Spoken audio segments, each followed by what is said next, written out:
As earlier lecture, we discussed about Satavahan dynasty and discussed that Satavahan rule was continued. They were able to manage supremacy over Scythian people, that is Shak. Now Scythians accepted Hinduism. They were considered as Kshatriya in the class system. But Hindus or whatever the local native people, they were not ready to accept them as Indian. And Scythians also maintain their nature that we are outsiders only. Say Greeks dissolved, but Scythians were not. They continued to maintain their name as Scythian, and now India was under attack of Kushan people, that is Yuchi, Kushan, Turushka, or second Scythian dynasty. Now here, as we discussed, that first invader, that was Kujula Kad Faizids. He invaded from northwest frontier in Gandhar territory. After Gandhar territory, Bhima Kad Faizids entered in India. They made their capital at Purushpur. Purushpur is the ancient name. Now we are calling that city as Peshawar. So near Takshashila. I am marking here just for sake of convenience. I have to show here river Indus.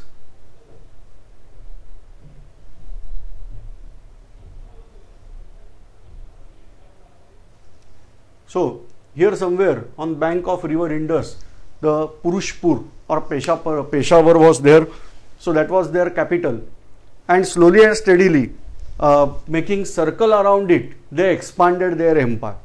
So Yuchi or Kushan Empire was there from Afghanistan, parts of northern parts of Himalayas, and then this part.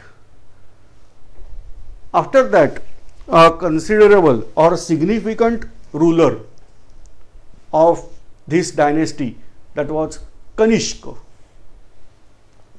So I am revising. Number one, first invader Kujula Kadphises. Second invader, but to India, first invader, that was Bhima Kadphises. Their empire expanded along this, making at circle Kashmir, etc.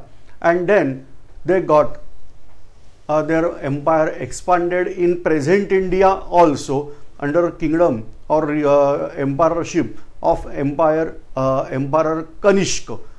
Now see, these names are something like that: Huishka, Juvishka, Kanishka. Say, every time I am pronouncing their name, you will sound shak behind. And so, many times we are calling these people as second Shak people. So this way. Now this Kanishka entered in Haryana. So here is somewhere Haryana. So he entered in Haryana, where Satavahan fought battle with them. What is the meaning of that? Satavahan dynasty continued to rule till Haryana. In Haryana, Satavahans were badly defeated by Kushan. So this is somewhat similar that you are having heard about famous battle of Panipat, that was between Pathan or Afghan people and Marathas at Panipat. Panipat is also there in Haryana. So I don't know exact place, but in Haryana only they got defeated. Satavahan got defeated, and then Satavahans simply entered to Maharashtra.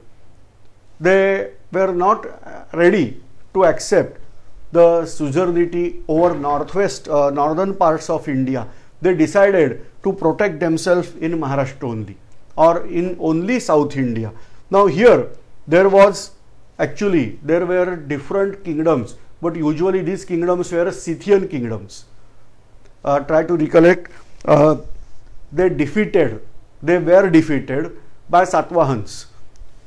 They accepted suzerainty of Satavahan, but maintained their Shak nature, Scythian nature, and now they were simply defeated here. Satavahan defeated over here, and then Satavahan entered over here. Now these kingdoms were set free. After getting set free, the Kushans slowly and steadily subjugated them. Kushan rulers, that Kanishka, expanded his empire in India, and a vast empire was set up over here. Now his capital was here, Peshawar or Purushpur. Whereas in order to control this part of India, he set out his second capital over here at Kanauj. This way, Kanauj got its importance. So Kushan rulers are really responsible for increasing the importance of this Kanauj. Kanauj became important trade center. Now Silk Route was developed to greater extent, and Kushans patronized this Silk Route for trade. What was the Silk Route? Initially here is the China. From China to Europe, the route was there for trading, usually for silk. So we are calling that as Silk Route. Don't be under impression that as tar road is there, concrete road is there, that's why similar to Silk Route is there. No, Silk Route means route for search of silk, that is in China to Europe. So from Kanauj here near Delhi, that Kanauj is there in Uttar Pradesh. Search out the location of Kanauj. From Kanauj, they used to carry out collected material via Khyber Pass to central parts of India, Asia, and from Central Asia that was traveled towards Europe. So this way, instead of sea trade, the trade from land, that was increased out during this Kushan rule. Now Kanishka was patron of Sanskrit language. See, initially these rulers, say whether it was a ruler of Scythian ruler or Kushan, they were having their coins in Greek language. But now Kanishka patronized this language of Sanskrit, and they ruled over here by their principal language as Sanskrit. Later on, Kanishka still Indianized himself by accepting Buddhism. This is the greatest achievement of Buddhism forever. I will say here, whatever the efforts carried out by Ashoka the Great, that was, if we are considering as foundation, then zenith we should consider that is because of Kanishka. Say, there were certain problems in Buddhism. Say for example, what principles were given by Lord Buddha? In that, regarding God, suppose I have to discuss about God. Can I discuss about God? Here, in case of Buddhism, principle is given, mauna, that means keep silent. Don't speak anything. Say, whether there is God or there is no God, what sorrow are there you have to face in this life. And so, don't waste your time by argumenting whether God is there or not there. Keep in mind, Buddhism was not saying that there is no God, and Buddhism was not saying that there is God. See, this is thing. So when there is question about God, we have to keep silent. That is mauna. Mauna is Sanskrit word, means do not speak about this issue. Now what happened? This is if I am discussing philosophically, it's very high class philosophy. But for a common man, when common man goes in trouble, that was having problem, where to bow? In front of somebody we must bow. But that is not there. Is God is there? Answer is mauna. If it is not there, answer is again mauna. And that's why Buddhism was facing some of the problem. It started out declining, particularly during Ashoka the Great. It was at zenith. Again it started declining, and now the second time a real zenith was given by Emperor Kanishka. He called Buddhist conference from all over the world, or I should say Buddhist world.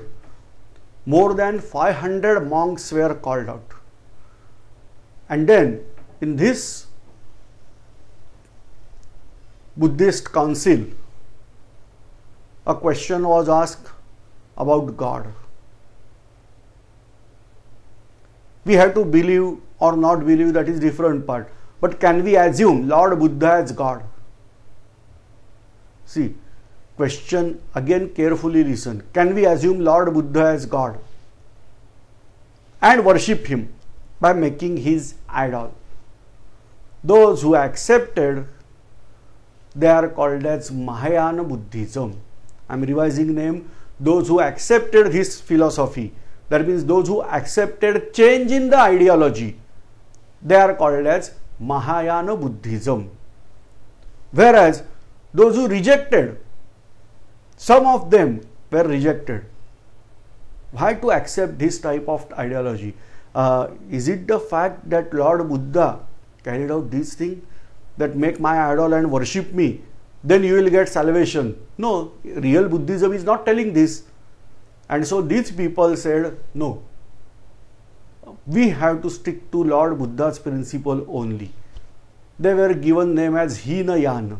See the fun.